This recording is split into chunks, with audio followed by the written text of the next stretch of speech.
మీ అనురాధ నక్షత్రం బుధవారం ఈరోజు అమృత సిద్ధి యోగం. ఇటువంటి యోగంలో మనము ఏ మంత్రాన్ని జపించినా ఏ మంచి పని ఆచరించినా అది శాశ్వతంగా దాని ప్రతిఫలం మనపై చూపిస్తూనే ఉంటుంది. అలా ఈరోజు బుధవారం విశేషంగా గణపతిని ప్రార్థించే రోజు. ఈ శ్రావణ మాసంలో విశేషంగా దశమి తిథిలో ఓం శ్రీ గణేశాయ నమః అనే నామాన్ని జపిద్దాం.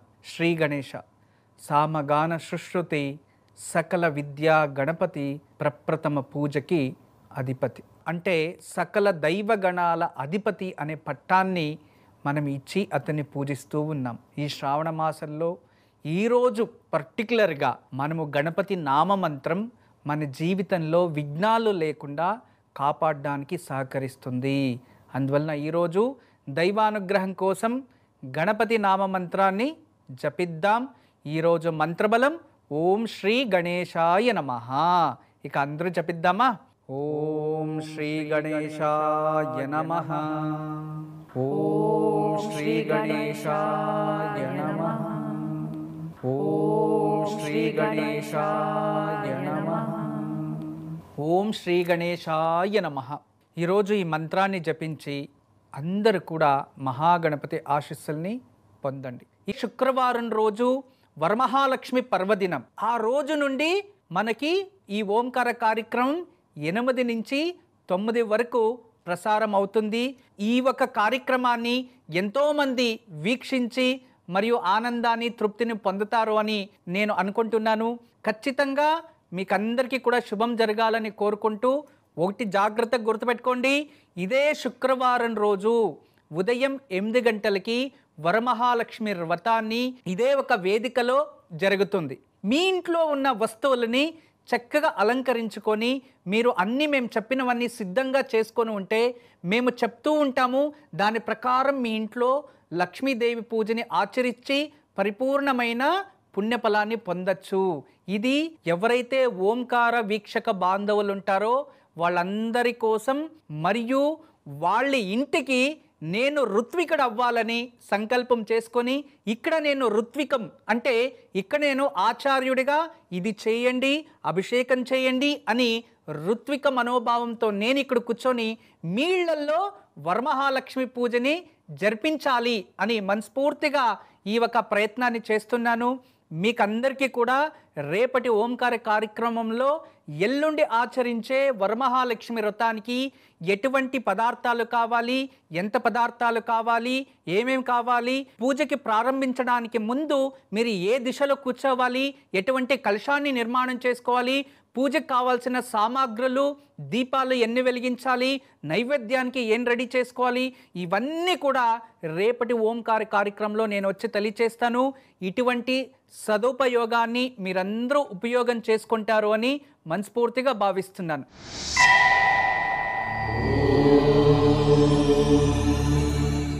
ఇక ఈరోజు మీకందరికీ కూడా మన సంప్రదాయంలో విశేషంగా ఒక మాట ఉంటుంది. మన ఇళ్లలో పిల్లలు ఎవరైనా జారి పడిపోతే లేదా ఎక్కడైనా పైనుంచి కిందకు పడితే లేదా ఏదైనా చిన్న గాయం చేసుకుంటే లేదా ఎక్కువ అల్లరి పెడుతూ ఉంటే ఒక మాటని అంటూ ఉంటారు, నువ్వు ఈరోజు ఎడం వైపు తిరిగి లేచావు అని. గుర్తుందా? మనములు కూడా ఎంతోమంది అని ఉంటారు. మా అమ్మ నాన్న కూడా చిన్న వయసులో నన్ను అనేవారు, ఈరోజు ఎడం వైపు లేచినట్టున్నావు జాగ్రత్త అని. అంటే దాని అర్థం జాగ్రత్త వహించండి. ఈ మాట వెనుక ఎంత విజ్ఞానం ఉంది, ఎంత ఋషులు ఇచ్చిన అర్థం ఉంది, మన సంప్రదాయం ఎంత గొప్పది అని. ఎప్పుడు కూడా ఉదయం లేవంగానే మన విజ్ఞానం తెలియచేస్తుంది కుడివైపే తిరిగిలేవ్వండి అని. ఇప్పుడిప్పుడు రీసెర్చ్ చేసి దీని గురించి ఎంతో ఒక అవగాహన, ఇలా హృదయం ఉంటుంది ఇటువైపు ఉండదని, తర్వాత ఎన్నో గ్లాండ్స్ ఉంటాయనో లేదు ఇంకేదో ఆర్గానిజం ఉంది అది దెబ్బతింటుంది, లేదో మనం కుడివైపు నిద్రపోవాలి, ఇలా హార్ట్ పైన బరువు పడకూడదు, ఇలా ఇప్పుడిప్పుడు అందరూ తెలియచేస్తున్నారు. కానీ మన సనాతన ధర్మంలో ఎన్నో వందల సంవత్సరాల పూర్వం నుంచినే ఉదయం లేసేటప్పుడు కుడివైపే తిరుక్కొని లేవాలి అని తెలియచేసింది. మీకు అందరికీ ఎప్పుడైనా గమనించారా? రోగి ఎలా నిద్రపోతాడు, భోగి ఎలా నిద్రపోతారు, సన్యాసు సత్పురుషులు ఎలా నిద్రపోతారు? ఎప్పుడైనా అవగాహన ఉందా? మీ ఇంట్లో చిన్నారులు చిన్న పిల్లలు ఎలా నిద్రపోతారో గమనించండి. వాళ్ళు ఒకే వైపు తిరుక్కొని నిద్రపోతున్నారు అంటే వాళ్ళ దైవగణాలు ఉన్నాయి అని అర్థం. ఎప్పుడైతే బోర్ల పడుకొని నిద్రపోతున్నారో అంటే వాళ్ళల్లో సుఖగణాలు ప్రారంభమయ్యాయి అని అర్థం. ఎప్పుడైతే ఆకాశాన్ని చూసుకొని శవాసనం అంటే కాళ్ళు చాపుకొని ఆకాశాన్నే చూసుకొని నిద్రపోతూ ఉంటే అది రోగి లక్షణం అని.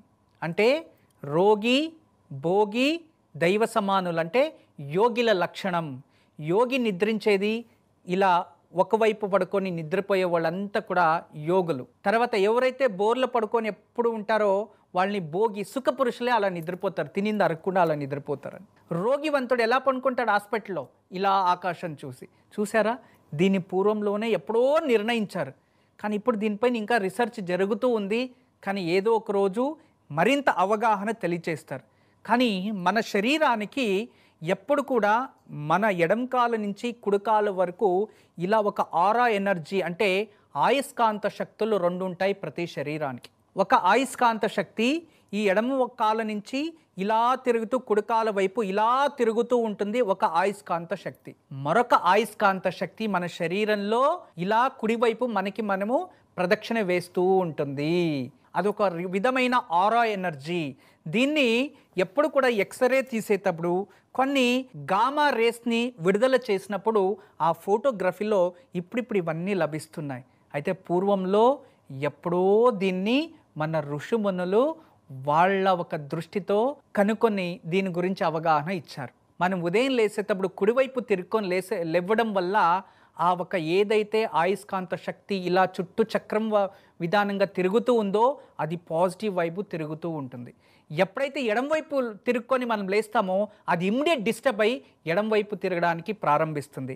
అప్పుడు మనకి తెలియకుండానే మన ఆలోచనల్లో మరియు మన శరీరంలో కాస్త వ్యత్యాసాలు జరుగుతాయి. అందుకే అప్పుడు వ్యతిరేకంగా లేదో ప్రజ్ఞాహీనులై కొన్ని తాపత్రయాల్ని మనమే సృష్టించుకుంటూ ఉంటాము. దాన్ని చూసి పెద్దవారు హెచ్చరిస్తూ ఉంటారు. ఇదే దీని వెనుకున్న విజ్ఞానం. మరింత విశేషాలని ఇంకొక రోజు తెలియచేస్తా. చూస్తూనే ఉండండి నిత్యము ఓంకారం. మరొక విషయం మర్చిపోకండి, ఈ వరమహాలక్ష్మి పండుగ రోజు నుండి ప్రతిరోజు కూడా ఉదయం 8 గంటల నుంచి 9 గంటల వరకు మన ఓంకార కార్యక్రమం ఉంటుంది. ఈరోజు దివ్యమైన వాస్తు. మన ఇళ్లల్లో చాలా వరకు వాస్తు అని వచ్చినప్పుడు చాలా వరకు డౌట్స్ ఉంటాయి. ప్రతి ఇంట్లో కూడా ఇంటి పైకి ఎక్కాలంటే మెట్లు ఉంటాయి. డూప్లెక్స్ హౌస్ కడితే ఇంట్లోపలే మెట్లు ఉంటాయి. కానీ దేవుడి గదికి ఆపోజిట్ ఎప్పుడు కూడా అప్స్టేర్స్ అనేది ఉండకూడదు, డౌన్ స్టేర్స్ కూడా ఉండకూడదు. దేవుడి గదికి పక్కనున్నా పర్లేదు, ఎడం వైపు ఉన్నా పర్లేదు, ఎదురుగా లెఫ్ట్ రైట్ ఎక్కడున్నా పర్లేదు. దేవుడి గదికి ఎప్పుడు కూడా ఆపోజిట్ స్టెప్స్ అనేది ఉండకూడదు. రెండోది, ఇంటి బయట అడుగు పెట్టంగానే ఆ కడపకి అడ్డంగా స్టెప్స్ ప్రారంభం అవ్వకూడదు. కడప అయిపోయిన తర్వాత ఆ స్టేర్స్ అనేది ప్రారంభం అవ్వాలి. చాలామంది ఇళ్లల్లో ఇంటికి సింహద్వారం పెట్టింటారు. పైకి ఎక్కడానికి ఎగ్జాక్ట్లీ అడుగు పెట్టంగానే గడప ఏదైతే ఉంటుందో ఆ గడపకి మధ్యలో నుంచినే స్టెప్స్ ప్రారంభమై ఉంటాయి, ఒక 2-3 అడుగులు బయట. అది చాలా ఎఫెక్ట్. ఎందుకంటే ఆ అప్స్టేర్స్ అనేవి ప్రారంభమైనవి గడపకి మధ్య భాగంలో దాని ఎనర్జీ పాస్ అవుతూ ఉంటుంది. అందుకే సింహద్వారం ముందు ఏమి ఉంచకూడదు, ఖాళీగా ఉండాలి అని చెప్తారు. అలాంటిది మీ స్టెప్స్ పెట్టడం వల్ల ఖచ్చితంగా మనకి నెగిటివిటీ అనేది స్టార్ట్ అవుతుంది. అక్కడ ప్రాబ్లం ఎటువంటివి అంటే మీ ఇంట్లో ఒక్కొక్క నెల ఒక్కొక్క విధమైన సమస్య వస్తూనే ఉంటుంది. ఒక నెలంతా పిల్లలకి, మరొక నెల పురుషుడికి, మరొక నెల ఇంట్లో ఉన్న స్త్రీకి, మరొక నెల ఆర్థికంగా, మరొక నెల ఇంకొక అనారోగ్యము లేదా ఇంకొక సర్జరీనో ఇలాంటివి జరుగుతూ ఉంటాయి. దాని నుంచి దయచేసి అలా ఉంటే మార్చడానికి ప్రయత్నించండి. సింహద్వారమైనా మార్చడానికి ప్రయత్నించండి. అదంతా లేదు అనుకుంటే అప్పుడు సింహద్వారానికి బయట ఏమైనా స్టెప్స్ ఉండి దాని ఎనర్జీ పడుతుంది అంటే ఇంటి బయట సింహద్వారానికి పైన శ్రీవాస్తు యంత్రం పెట్టండి. లోపల వైపు దేవుడి గదికి ఆపోజిట్ ఏమైనా స్టేర్ కేస్ అనేది ఉంటే అప్పుడు మీరు ఏం చేయాలంటే దేవుడి గదిని మార్పిడి చేయడానికి కానప్పుడు ఆ దేవుడి గదికి కనబడకుండా ఒక గోడని దూరంగా స్టేర్ కేస్ దగ్గర నిర్మాణం చేసుకోవచ్చు. అది కానప్పుడు ఆ దేవుడి గది పైనే ఒక శ్రీవాస్తు యంత్రాన్ని నిర్మించండి. గురుజీ, ఇక రేపు ఎటువంటి పూజను ఆచరించాలి?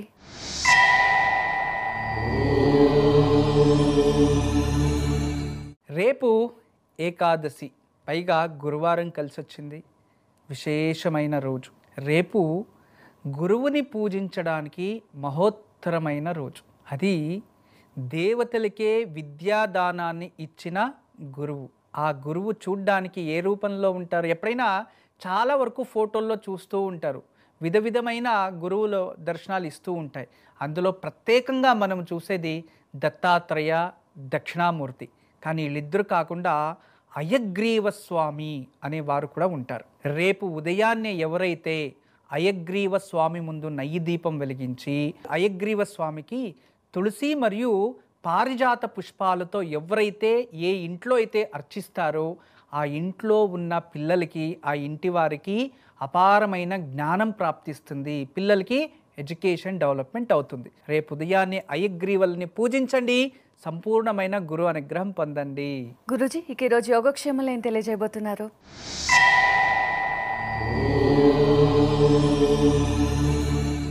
ఈరోజు దివ్యమైన యోగక్షేమం. ఈరోజు సాయంత్రం ఒక పేపర్లో కానీ లేదో భుజపత్రితో కానీ కుంకుమతో స్వస్తిక్ నిర్మాణం చేయండి. ఒక చిన్న కాగితం పైన లేదో భోజపత్రి లేదా తమలపాకు లేదో అరటాకు ఇలా కుంకుమతో ఒక స్వస్తిక్ రాసి ఆ రాసిన ఒక పత్రాన్ని మన గణపతి ముందు పెట్టి పూజించి గణపతి రుణ విమోచక స్తోత్రం చదవాలి. చదివిన తర్వాత ఒక కంచంలో నీళ్లు తీసుకొని ఆ స్వస్తిక్ రాసిన పత్రాన్ని ఆ నీళ్ళల్లో వేసేయాలి, కడిగేయాలి. అప్పుడు ఆ నీళ్ళంతా కూడా ఆ రంగుగా మారుతుంది. ఆ నీళ్ళని ముందుగా దేవతలపైన, తర్వాత మీ నుదుటిపైన, తర్వాత ఇల్లంతా ప్రోక్షించాలి. ఇలా చేస్తే మనకున్న అప్పుల బాధ త్వరగా తగ్గిపోతుంది. అంతేకాదు గణపతి రుణ విమోచక స్తోత్రం చదువుకో ఉంటారు కాబట్టి త్వరగా కొన్ని విషయాల నుంచి రుణముక్తులు జరుగుతాయి. అంటే అప్పుల బాధ నుంచి విముక్తి లభిస్తుంది. ఇంట్లో కూడా పాజిటివ్ ఎనర్జీ పెరుగుతుంది.